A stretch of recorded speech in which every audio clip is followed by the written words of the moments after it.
Boa noite a todos. Que a graça e a paz de Cristo Jesus esteja sobre nós. Eu quero expor nessa noite, dentro da carta de Filemão, a carta de Paulo em Filemão. É o texto que o Senhor propôs ao meu coração para expor à igreja nessa noite.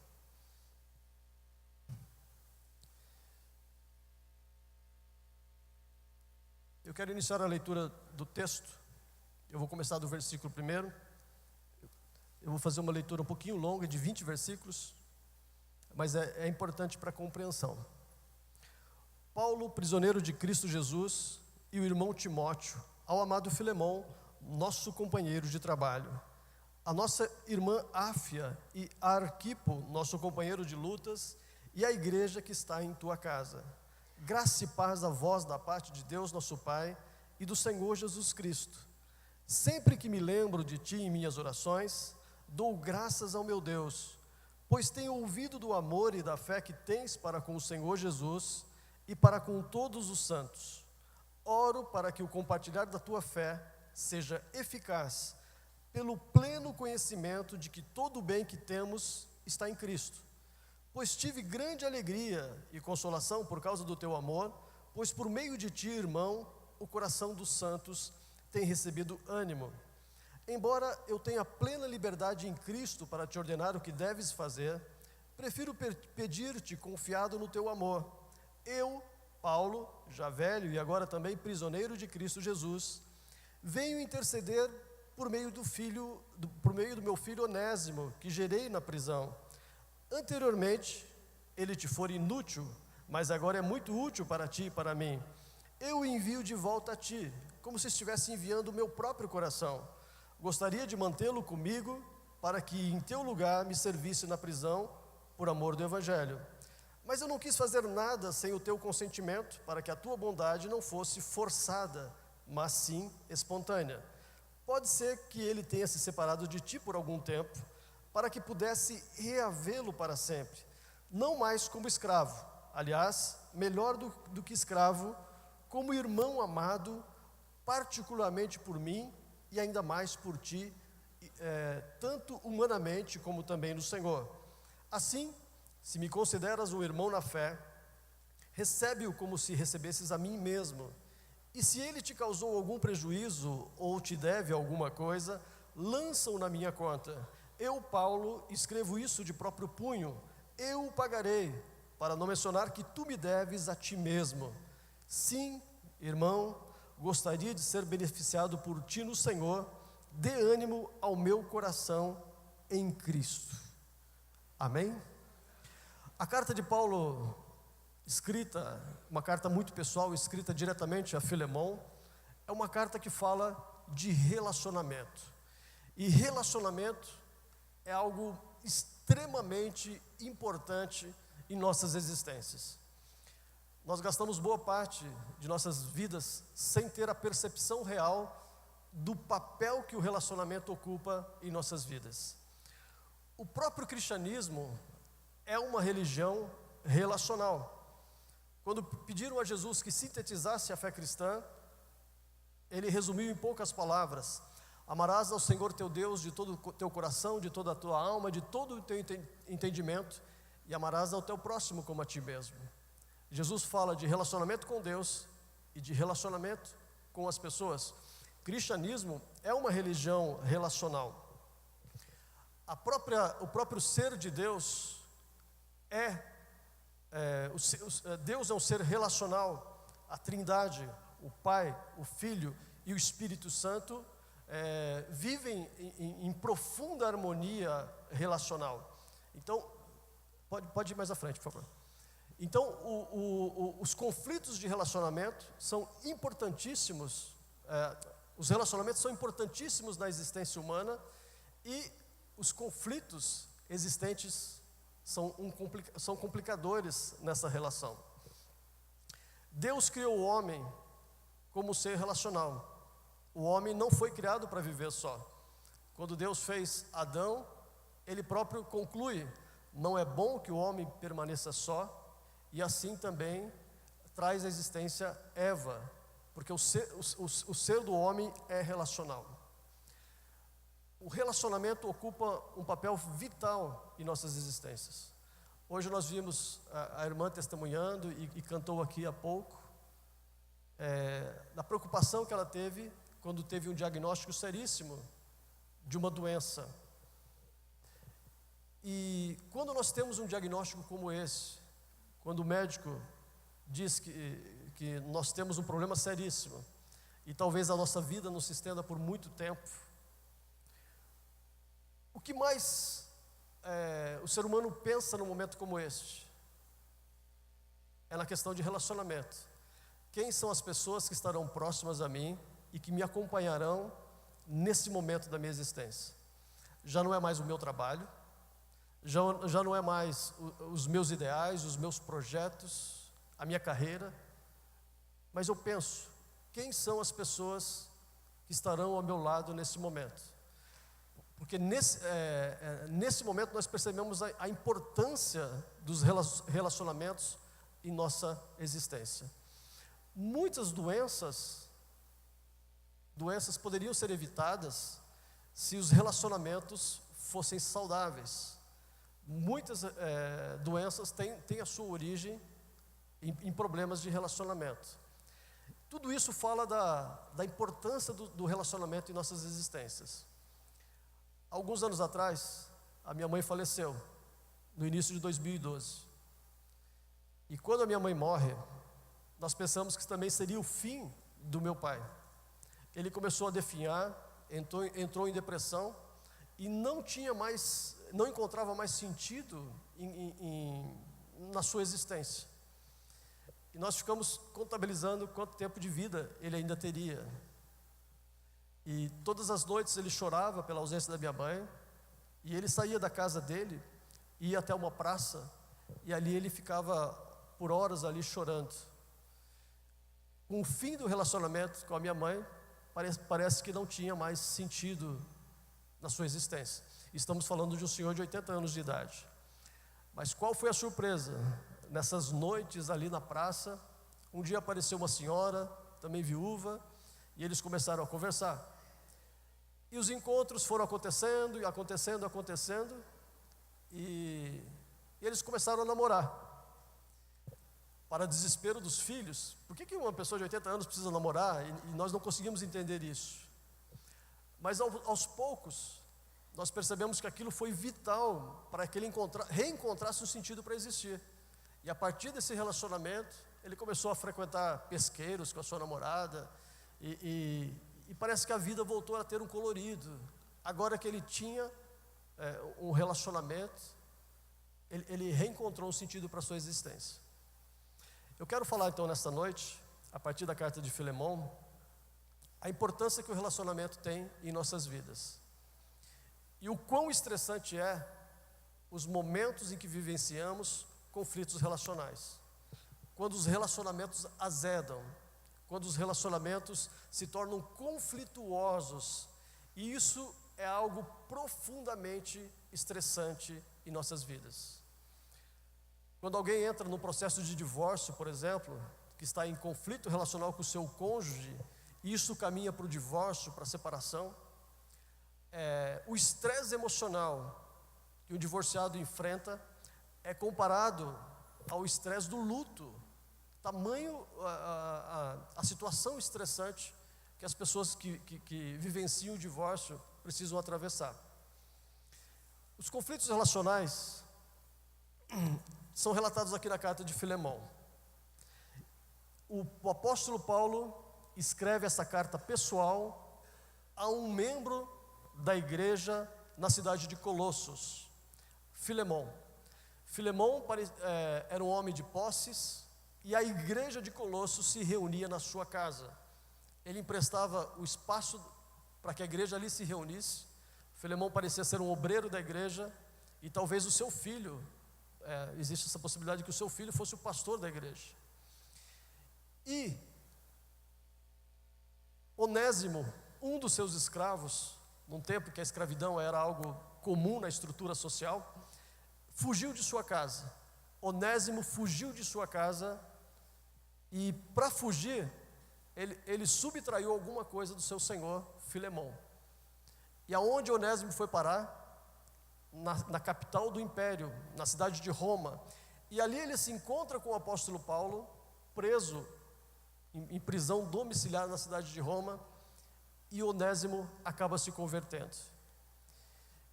E Paulo decide escrever essa carta a Filemão, pensando nesse conflito de relacionamento. E Paulo, ironicamente, pede para que Onésimo leve a carta para Filemão com as suas próprias mãos. Então nós vemos Paulo trabalhando nesse conflito relacional, porque Paulo sabia da importância dele. Mais à frente, por favor, queridos. Então, Paulo foi desafiado a servir de mediador. Pode mostrar a folha toda, por favor. Eu vou ter um pouco de dificuldade porque eu costumo ficar com o pointer na mão. E hoje eu vou precisar que o... Qual o nome do rapaz que está lá no som? Christian. Christian, eu vou precisar de você assim, com atenção total em mim. Estamos juntos? Ok. Recebe-o como a mim mesmo, Paulo disse no versículo 17. Ele pede que Onésimo volte e ele pede a Filemão: Filemão, eu sei que você está muito bravo com Onésimo, mas eu peço que quando Onésimo chegar na sua casa, recebe-o como se estivesse recebendo a mim mesmo. Se Onésimo subtraiu algo da sua casa, você está muito bravo, porque ele mexeu no cofre, ele subtraiu algum bem, ele precisava de dinheiro para viajar, e usurpou algo de sua casa, coloca na minha conta. Quando nos encontrarmos, eu posso fazer o acerto disso. E Paulo escreve a carta e assina de próprio punho, ou seja, a carta levava ali o toque pessoal de Paulo. Então Paulo dá uma profunda pessoalidade a esta carta. Paulo, sendo discipulador de Filemão, ele coloca como fiança na restauração desse relacionamento a sua própria relação com Filemão. Recebe-o como se estivesse recebendo a mim mesmo. Então Paulo se torna o fiador, visando a restauração desse relacionamento. Então Paulo foi desafiado a servir de mediador para restaurar esse relacionamento entre Filemão e Onésimo. E isto é sempre um grande desafio. Quando vivenciamos um conflito relacional dentro da nossa casa, dentro da nossa igreja, dentro da nossa família, nós temos esse desafio. Podemos dar uma de isentão assim, deixa que eles resolvam isso. Ou eu posso fazer como Paulo, me colocando como mediador e sentindo que eu tenho responsabilidade para trabalhar, para servir, para ser um instrumento de Deus, para que essa restauração seja viabilizada. E foi exatamente isso que Paulo fez. Ele coloca o seu capital pessoal, a sua amizade, o respeito que Filemão tinha por ele, como fiança para que essa restauração fosse possível. Qual é a nossa atitude quando estamos diante desse mesmo desafio? Ser um instrumento de bênção, ser um instrumento de mediação, ser um instrumento de restauração, ou achamos que não temos nada a ver com isso e não queremos nos envolver, não queremos participar disso e nos afastamos do problema. Em briga de marido e mulher, ninguém põe a colher, e isso vale para todos os tipos de relacionamentos. Ou eu sinto que eu posso ser um instrumento de Deus para fazer a diferença. Lembre-se que Cristo veio ao mundo para ser o mediador entre nós e Deus. Ele veio para restaurar relacionamento de um Deus santo com os homens pecadores, e morre numa cruz de braços abertos, fazendo essa mediação entre Deus e os homens. Então, esse ministério da reconciliação é um ministério que nós somos desafiados. O próprio apóstolo Paulo fala sobre isso. Cristo, ele nos oferece... Não, pode manter. O apóstolo Paulo nos desafia para que nós trabalhemos também nesse ministério da reconciliação. Eu gosto muito de uma história de dois irmãos que eles tinham duas propriedades e eles eram vizinhos. E essa propriedade era separada por um rio. E todos os dias, no entardecer, esses dois irmãos se reuniam para conversar. E ficava cada um na sua propriedade conversando, e o rio separando os dois, mas eles tinham aquele momento de conversa, de final de dia, de pescar juntos. Um dia, houve um grande desentendimento entre eles, e eles brigaram. E um não queria mais ver a cara do outro, não queria mais conversar com o outro. Apareceu um carpinteiro em uma das propriedades, e o dono da propriedade disse: olha, você é carpinteiro? Então construa uma cerca aqui bem alta, perto desse rio, porque eu não quero mais ver a casa do meu irmão, não quero ver mais o seu rosto, não quero mais conversar com ele. Esse homem foi até a cidade, e quando ele retorna para ver a ponte, para ver a cerca, o que ele encontra? Ele encontra uma ponte passando sobre o rio e unindo as duas propriedades. Ele fica furioso e diz: mas eu pedi uma cerca, não uma ponte. E quando ele olha para o outro lado do rio, ele vê o seu irmão vindo pela ponte para se encontrar com ele. E nesse momento ele vai e os dois se encontram no meio da ponte, choram juntos e se abraçam. O dono da fazenda disse: olha, essa ponte mudou o coração do meu irmão e ele veio até mim e o relacionamento foi resolvido. Quero que você fique morando aqui, tem muito serviço para você nessa propriedade. Qual foi a resposta? Eu preciso partir, porque eu ainda tenho muitas pontes que precisam ser construídas. Este é um grande desafio a nós, construir pontes entre as pessoas. Separar pessoas, destruir relacionamentos é muito fácil, mas restaurar é mais difícil. E Deus precisa de pessoas que construam pontes, assim como Cristo fez por nós. E isso é um grande desafio. Que não nos acovardemos quando formos desafiados a fazer o que o apóstolo Paulo fez. Em muitas igrejas, as pessoas saem e se afastam por conflitos relacionais. Se o louvor da sua igreja não é tão maravilhoso como o louvor aqui da Terceira IPI, você consegue suportar. Se o seu pastor não é um grande pregador, você consegue suportar também, desde que os relacionamentos sejam saudáveis. Quando os relacionamentos azedam, as pessoas se afastam. É o caminho mais fácil. E nesse momento, nós precisamos de pessoas que construam pontes que sejam mediadoras diante de conflitos. Agora sim, querido, um segundo desafio foi o desafio de Onésimo. Onésimo foi desafiado a buscar reconciliação. Pode mostrar a página inteira, por favor? Onésimo foi desafiado a buscar reconciliação. O apóstolo Paulo evangelizou Onésimo na cidade de Roma, apresentou o evangelho, o discipulou, e Onésimo estava feliz, agora vivendo uma nova vida em Cristo Jesus. E para ele estava tudo bom, vivendo na capital do império, agora um cristão convertido, e para ele estava tudo bem. Mas no versículo 12, o apóstolo Paulo apresenta um desafio a Onésimo: eu quero que você volte lá para Colossos e converse com Filemão, vocês precisam restaurar esse relacionamento. Eu o envio de volta a ti, como se estivesse enviando o meu próprio coração.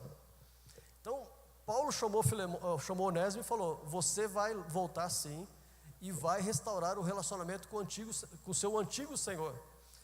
Se você é um cristão, ele também o é. E essa situação mal resolvida não deve continuar, não deve perdurar. E isto era um grande desafio pessoal para Onésimo, porque ele era um fugitivo. Ele fugiu, sendo escravo, ele fugiu do seu senhor. E sabe o que os senhores da época faziam com os escravos fugitivos?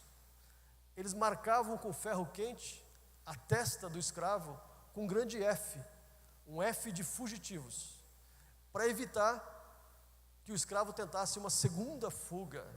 Então ele ficava marcado por toda a vida como alguém que fugiu do seu senhor e que poderia tentar uma nova fuga. E se ele fizesse isso, em qualquer lugar do mundo que ele aparecesse, o F estaria grafado em sua testa. Onésimo sabia desse risco, mas além de fugir, ele roubou alguma coisa do seu senhor, e pelo roubo ele poderia ser condenado à morte. Vocês entendem que Onésimo tinha muitas razões para não retornar para Colossos, para resolver esse conflito, para buscar essa reconciliação? É assim que nós agimos muitas vezes. Os conflitos relacionais vão ficando para trás e nós vamos fugindo, e não queremos resolver esses problemas, e queremos dar tempo ao tempo para que as coisas se resolvam, para que as coisas mudem, e acabamos postergando, fugindo dessa responsabilidade e desse grande desafio. Mas a proposta bíblica não é passividade, não é sermos reativos diante dessa responsabilidade, mas pelo contrário, a Bíblia propõe proatividade diante de um conflito de relacionamento. A ética bíblica exige proatividade. Nós vamos encontrar Jesus falando das duas situações: quando eu sou o responsável pelo problema, ou quando eu sou a pessoa ofendida num conflito rompido. E em Mateus 18,15, ora, se o teu irmão pecar contra ti, vai, repreende-o entre ti e ele só. Se te ouvir, ganhaste a teu irmão. Eu me sinto ofendido, o outro está errado, tenho certeza que o outro está errado nessa história, e a Bíblia diz: seja proativo, vá até a pessoa. Quando eu estou errado, então eu tenho que esperar que ele venha. Não, Jesus também disse em Mateus 5,23, se trouxeres a tua oferta ao altar, e aí te lembrares que teu irmão tem alguma coisa contra ti, deixa diante do altar a tua oferta, vai primeiro reconciliar-te com teu irmão, depois vem e apresenta a tua oferta. Você percebe? Quando eu sou a pessoa ofendida, proatividade, vai e resolva. Quando o outro me ofendeu, eu espero. Não, Jesus também propõe que você parta para a solução desse problema. Hoje de manhã, eu estive pregando sobre a história de Zaqueu. Uma história muito conhecida, já era conhecida, né? Depois uma música foi composta sobre a história, né? Entra na minha casa, entra na minha vida. Aí a música fez com que a história se tornasse mais conhecida, né? Durante 6 anos eu fiz um trabalho dentro da Fundação Casa, ia lá para evangelizar os meninos, e que a gente chegava lá e os meninos já pediam: canta a música do Zaqueu aí para nós, e a gente todas as vezes tínhamos que cantar a música do Zaqueu, mas certamente eles não aprenderam a música na igreja, eles aprenderam na balada, né?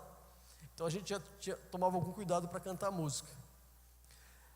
Essa história de Zaqueu, quando Jesus entra na sua casa, e Jesus fala: hoje entrou salvação nesse lar.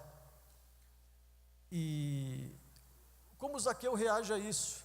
Ele diz: eu vou doar metade dos meus bens aos pobres, e eu vou procurar as pessoas, e vou restituir aquilo que eu porventura defraudei alguém, devolvendo 4 vezes aquilo que o dinheiro que eu desviei. Os cobradores de impostos trabalhavam para o Império Romano, eram pessoas grandemente odiadas em suas cidades. Zaqueu não era apenas um cobrador de impostos, mas ele era o chefe dos cobradores. Você já imaginou vivendo num lugar em que todo mundo te odeia, e você vai no mercado e todo mundo fala mal de você e te chama de ladrão, de corrupto, de usurpador. E Zaqueu era o chefe desses homens. Quando a salvação entra na casa de Zaqueu, no seu coração, ele resolve agir com proatividade. Ele fala: eu preciso... primeiro, o dinheiro deixa de ser o senhor do seu coração.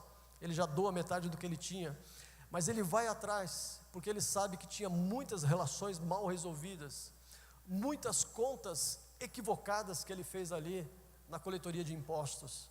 Ele tinha muita coisa para resolver. E essa coragem de Zaqueu, na cidade de Jericó, onde ele estava profundamente queimado, é algo digno de respeito. Se há conversão, se o Espírito Santo habita em mim, se a santidade de Deus está sendo gerada na minha vida, eu preciso agir como um filho de Deus. E esse é o grande mérito de Zaqueu nessa história. Mas o livro de Filemão ainda nos propõe um terceiro desafio, que é o próprio desafio de Filemão.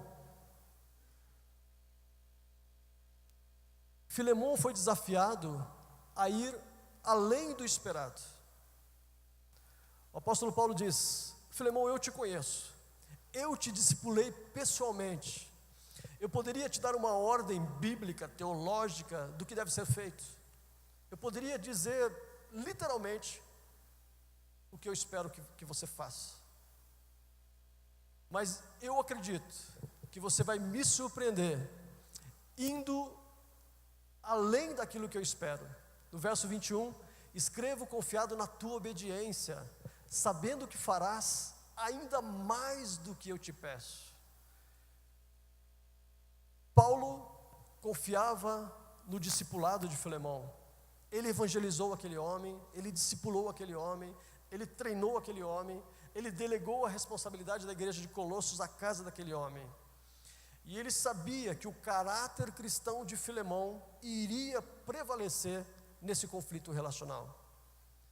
Ele envia Onésimo, sabendo que Onésimo poderia ser morto, Onésimo poderia ser hostilizado, Onésimo poderia ser vilipendiado por Filemão, e Filemão tinha todo o direito da cultura de sua época para agir como bem entendesse. Mas Paulo desafia: eu envio Onésimo com a convicção de que você vai surpreender em sua atitude. E a Bíblia não diz, mas a tradição histórica diz que Onésimo se tornou bispo posteriormente na igreja de Éfeso. Há um bispo na igreja de Éfeso com o nome de Onésimo, e provavelmente seja este Onésimo. Isso quer dizer que Filemão o trouxe novamente à restauração. Filemão o recebeu de braços abertos. Este é um terceiro grande desafio que a carta nos propõe. Diante do conflito relacional, eu posso fazer o básico, eu posso ser legalista, eu posso agir no rigor da lei, eu posso invocar os meus direitos e exigir que os meus direitos prevaleçam, eu posso bater na mesa e dizer: eu tenho direito. Mas a proposta de Paulo para Filemão é: Filemão, surpreenda, faça diferença, abra mão dos seus direitos. Este homem era um escravo na sua casa, mas você pode recebê-lo agora como um irmão em Cristo. E cremos que essa foi a atitude de Filemão, promovendo a restauração de Onésimo e surpreendendo a todos com a sua atitude. No ano de 1860, Abraham Lincoln se tornou o presidente dos Estados Unidos da América. E quando Abraham Lincoln se torna o presidente, o 16º presidente americano, irrompe uma guerra civil nos Estados Unidos. Porque as pessoas sabiam qual era a intenção, qual era o projeto político de Abraham Lincoln. Ele queria unir a nação, impor os ideais democráticos à nação, acabar com a escravatura em território americano. Explode uma guerra civil, e Abraham Lincoln teve que gerenciar este conflito de um país que estava assim em polvorosa, numa profunda guerra civil. Há um fato muito interessante, isso que eu mencionei é a história, mas há um fato muito interessante que poucos conhecem, que havia um grande inimigo, havia um advogado que odiava Abraham Lincoln, e os dois eram adversários políticos. Eu estou falando de Edwin Stanton, e todas as chances que esse homem tinha de criticar Abraham Lincoln, ele criticava. E por muitas vezes Abraham Lincoln sofreu derrotas políticas, não conseguia nem ser senador do país, foram várias derrotas. E Stanton sempre destruía de forma pejorativa, de forma escrachada com Abraham Lincoln, colocando todos os seus erros, todos os seus defeitos. Era uma vigilância rigorosa. Quando Abraham Lincoln se torna presidente, ele surpreende a todos. Ele vai atrás de Edwin Stanton e o convida para ser secretário de seu governo. Stanton fala: mas isso não faz o menor sentido, eu sou o seu maior algoz, o seu maior inimigo, eu destruo a sua imagem diariamente nos jornais do nosso país, por que você me convida? Não faz o menor sentido. Abraham Lincoln disse: eu estou te convidando porque você ama esse país assim como eu também amo. Em segundo lugar, porque eu estou cercado de bajuladores, de pessoas que me admiram e batem palmas para tudo que eu faço, e você tem a coragem de me criticar. Então eu preciso de você ao meu lado, me criticando, porque aí eu entendo que eu seria um presidente melhor. Stanton aceitou o convite, e esses dois homens foram fundamentais na história norte-americana para tornar os Estados Unidos da América na nação que se tornou. Abraham Lincoln foi, no seu segundo mandato, ele foi assassinado, e quem estava ao lado do caixão chorando era Edwin Stanton. Ele chorava copiosamente e disse: nesse dia, os Estados Unidos da América perderam o seu maior presidente, uma das figuras mais importantes de nossa história. Os dois eram inimigos, e agora que Lincoln ascendeu ao poder, ele podia ter ignorado aquele advogado que era o seu algoz, que o tentava destruir publicamente, e que tentou de todas as maneiras impedi-lo de se tornar presidente dos Estados Unidos. Mas Abraham Lincoln surpreendeu a todos, o chamando como um secretário, e isso foi fundamental para o sucesso da presidência de Abraham Lincoln. Ele surpreende agindo de forma diametralmente oposta ao que era esperado dele. Será que nós, como cristãos, não podemos fazer nada parecido? É sempre bater na mesa e exigir os direitos e colocar o dedo em riste e falar que estamos certos?